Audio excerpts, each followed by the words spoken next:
ഹരേ കൃഷ്ണ. സുന്ദരകാന്ഡത്തിൽ രാവണന്റെ പുറപ്പാടാണ് ഞാൻ പാരായണം ചെയ്യുവാൻ പോകുന്നത്.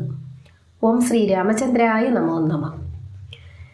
ഇതി പലവുമകതളിരിലോർത്ത കവിവരൻ ഇത്തിരി നേരമിരിക്കും ദശാന്തരേ അസുരകുലവര നിലേനത്തിൽ പുറത്തു നിന്നാശു ചില ഘോഷ ശബ്ദങ്ങൾ കേൾക്കായി. കിമിതമിതി സപതി കിസലചയ നിലീനനായി കീടവദേഹം മറച്ചു മരുവിനാൻ. ഇങ്ങനെ പലതും മനസ്സിൽ ആലോചിച്ചിരുന്ന അവസരത്തിൽ രാവണ അന്തഃപുരത്തിൽ നിന്നും ചില ശബ്ദങ്ങൾ ഹനുമാൻ കേട്ടു. അത് എന്താണെന്നറിയാൻ വേണ്ടി ഹനുമാൻ ഇലകളുടെ ഇടയിൽ ഒരു പുഴുവിനെ പോലെ ശരീരം മറച്ചുകൊണ്ട് ശ്രദ്ധിച്ചു നോക്കിയിരുന്നു.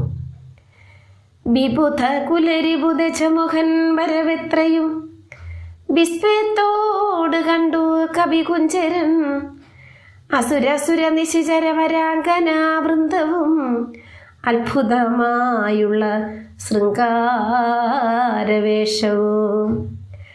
ദേവകുലത്തിൻ്റെ ശത്രുവായ രാവണന്റെ വരവ് കണ്ട് ഹനുമാൻ അത്ഭുതപ്പെട്ടു.